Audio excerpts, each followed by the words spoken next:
നിങ്ങൾ ഒരു കാര്യം മനസ്സിലാക്കണം. ധാതു പരിപാലനം, ധാതു ഖനനം, ധാതു പര്യവേഷണം, ഇതൊക്കെയാണ് ഈ ഡിപ്പാർട്ട്മെന്റ് ഞങ്ങളെ ഏൽപ്പിച്ചിട്ടുള്ള ജോലികൾ. ഇത് ഭയങ്കര കഷ്ടാണ് കേട്ടോ സാറേ. എന്താ സംശയം? വലിയ കഷ്ടാണ്. പക്ഷെ ചെയ്തു പോകുന്നു മാത്രം. സാറേ, ഞങ്ങളിതിപ്പോ എവിടെയാ പോവണ്ടേ? അവിടെ ചിലപ്പോ പറയും ഇങ്ങോട്ട് വരാൻ പറയും, ഇവിടെ ചിലപ്പോ പറയും അങ്ങോട്ട് പോകാൻ പറയും. ഞങ്ങൾ മനുഷ്യരല്ലേ? അതെ, നിങ്ങളെ പറമ്പില് വല്ല എന്തെങ്കിലും ധാതുകൾ, പെട്രോളിയോ ഇരുമ്പയിരോ അങ്ങനെ എന്തെങ്കിലും കണ്ടുപിടിച്ചാൽ നിങ്ങൾ വിളിച്ച് പറയാ, നമ്മൾ വന്ന് നോക്കിക്കോളാം. അതല്ലെങ്കിൽ രത്നങ്ങൾ ഉണ്ടെങ്കിലും പറ. ആ രത്നമുണ്ട്. രത്നമുണ്ടോ? അങ്ങനെ അതേതോ ഒരു രാജാവ് കുറെ രത്നങ്ങൾ അവിടെ കുഴിച്ചിട്ടിട്ടുണ്ടെന്നും പറഞ്ഞാണ് ഈ നാട്ടുകാരൊക്കെ വന്ന് അവിടെ കുഴിക്കണേ. പടച്ച തമ്പുരാന്, ഏത് രാജാവാ സാറേ ഇത്? ഏത് രാജാവാന്നൊന്നും അറിയില്ല. സാറ് വന്ന് കുഴിച്ച് മുഴുവൻ എടുത്തോ, ഞങ്ങക്ക് വേണ്ട. ഞമ്മക്ക് കുഴിക്കാൻ പറ്റൂല. നിങ്ങൾ തൽക്കാലം ഒരു JCB വിളിച്ചിട്ട് ഒന്ന് കുഴിപ്പിച്ചു നോക്കി, ചിലപ്പോ കിട്ടിയാലോ. ഈ JCB ECB എന്ന് പറയാൻ നിൽക്കണേ എന്തിനാണ് സാറേ? അവർക്ക് ഇതൊന്നും പറഞ്ഞാൽ മനസ്സിലാവില്ലാന്ന്.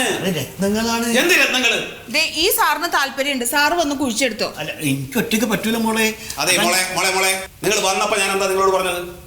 ഇത് ഞങ്ങളുടെ ഡിപ്പാർട്ട്മെന്റ് അല്ല അത് ചെയ്യേണ്ടത്. ഞാൻ പറഞ്ഞില്ലേ, പുരാവസ്തു ഡിപ്പാർട്ട്മെന്റ് ആണ് ചെയ്യേണ്ടത്. നിങ്ങൾ അങ്ങോട്ട് ചെല്ലൂ. സാർ, എന്നാ നിങ്ങൾ 2 ഡിപ്പാർട്ട്മെന്റും കൂടി ഒരുമിച്ച് അതൊന്ന് ചെയ്യാൻ പറ്റുമോ? ഞങ്ങൾ 2 ഡിപ്പാർട്ട്മെന്റ് ഒരുമിക്കില്ല. ഞങ്ങൾ നല്ല ചർച്ചയിലല്ല. എന്നാ പിന്നെ സാറൊന്ന് അങ്ങോട്ട് വിളിച്ച് പറയും ഇത് ചെയ്യാൻ. ഞാൻ എന്തെങ്കിലും ചെയ്യും കേട്ടോ. ഞാൻ വെറുതെയാണ്. അപ്പൊ സാറിനൊന്നും ചെയ്യാൻ പറ്റില്ല. ഇല്ലാന്ന് പറഞ്ഞില്ലേ? സാറിന് പറ്റോ? പറ്റാണ്ടാ. ആ, ഇനി എന്താ വേണ്ടത് എനിക്കറിയാം. എപ്പോഴും പറയണോ ഇതുപോലെ ഒന്നും ചെയ്യാൻ പറ്റില്ല എന്ന്. എന്തിനാണോ ഇതൊക്കെ ജോലിക്ക് വരുന്നവർ മുഴുവൻ എങ്ങനെയാണല്ലോ. അവളെ ഭദ്രകാളിയായിട്ട് പോയിക്കണം. നേരത്തെ വന്നവന് അവസ്മാരം പിടിച്ച മാതിരിയാ പോയത്. മറ്റേ JCB കൊണ്ട് മാത്രമെന്നൊക്കെ പറഞ്ഞത്. സാറി, രത്നങ്ങളാണ്. പഴയ രാജാവിന്റെ എന്ന് പറയുമ്പോ എമ്മക്കൊക്കെ എന്തും കിട്ടൂ. ഇവിടെ സുഖല്ലേ? എവിടെ ഇരുന്നാ പോരെ? ഇവരെ പെരയിടെയെന്നാ പറഞ്ഞിനി. വൈകുന്നേരം പണി കഴിഞ്ഞിട്ട് നല്ലൊന്ന് പോയി നോക്കി.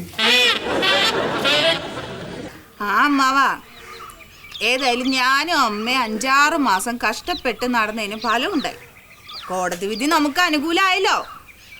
ആ, ഇവിടെ നിധി ഉണ്ടെങ്കിൽ അത് കണ്ടുപിടിച്ച് സർക്കാരിലേക്ക് കൊടുക്കാനും, ഇനി അതല്ലെങ്കിൽ നാട്ടുകാരെ മുഴുവൻ അത് പറഞ്ഞ് ബോധ്യപ്പെടുത്താനും ബന്ധപ്പെട്ട വകുപ്പുകൾക്കൊക്കെ നിർദ്ദേശം കൊടുത്തിട്ടുണ്ട്. പിന്നല്ലാതെ ഈ വീട് മേടിച്ചപ്പോൾ തുടങ്ങിയ ടെൻഷനല്ലേ, ഇപ്പോഴല്ലേ ഒന്ന് സമാധാനമായത്. ആ ശരി, എന്തെങ്കിലും ഉണ്ടെങ്കിൽ ഞാൻ വിളിച്ചോളാം. അമ്മാവൻ, ഞാൻ ഈ സന്തോഷ വർത്തമാനം അങ്ങ് പറയുമായിരുന്നു. ഇതെന്താ ഇവരൊക്കെ പിന്നെയും കൂടെ തന്നെ?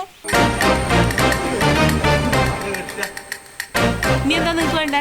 അല്ല ചേച്ചി, എന്നാലും ഞങ്ങൾ ഈ പാവങ്ങളോട് ഇത്രയും ദ്രോഹം ചെയ്യണ്ടായിരുന്നു. എന്തെന്നാ ദ്രോഹം? എന്താ ഇപ്പൊ കോടതിയും പോലീസിനെയൊക്കെ അറിയിക്കേണ്ട വല്ല കാര്യം ഉണ്ടായിരുന്നോ? പിന്നെ അല്ലാതെ എന്ത് വേണം? ഇതിപ്പോ എന്താ സംഭവിക്കണത്? ഈ കള്ളന്മാരും കൊള്ളക്കാരന്മാരും രാഷ്ട്രീയക്കാരും എല്ലാരും കൂടി ഇതൊക്കെ വീതിച്ചെടുക്കും. അത് വിധിച്ചെടുത്തോടെ, ഞങ്ങൾക്ക് വേണ്ട. അവർക്ക് വേണ്ടാന്നാണ് പറയണത്. അപ്പൊ നമുക്ക് എടുക്കാം ചേച്ചി. ചേച്ചി ഒരു ചാൻസ് കൂടെ ചേച്ചി, മൂണയാ മതി. ഞങ്ങൾ ഇപ്പൊ കുഴിച്ചെടുത്ത് തരാം. ഇത്രയും നാള് ഞങ്ങൾ ശല്യപ്പെടുത്തിയത് പോരെ? മറിമായം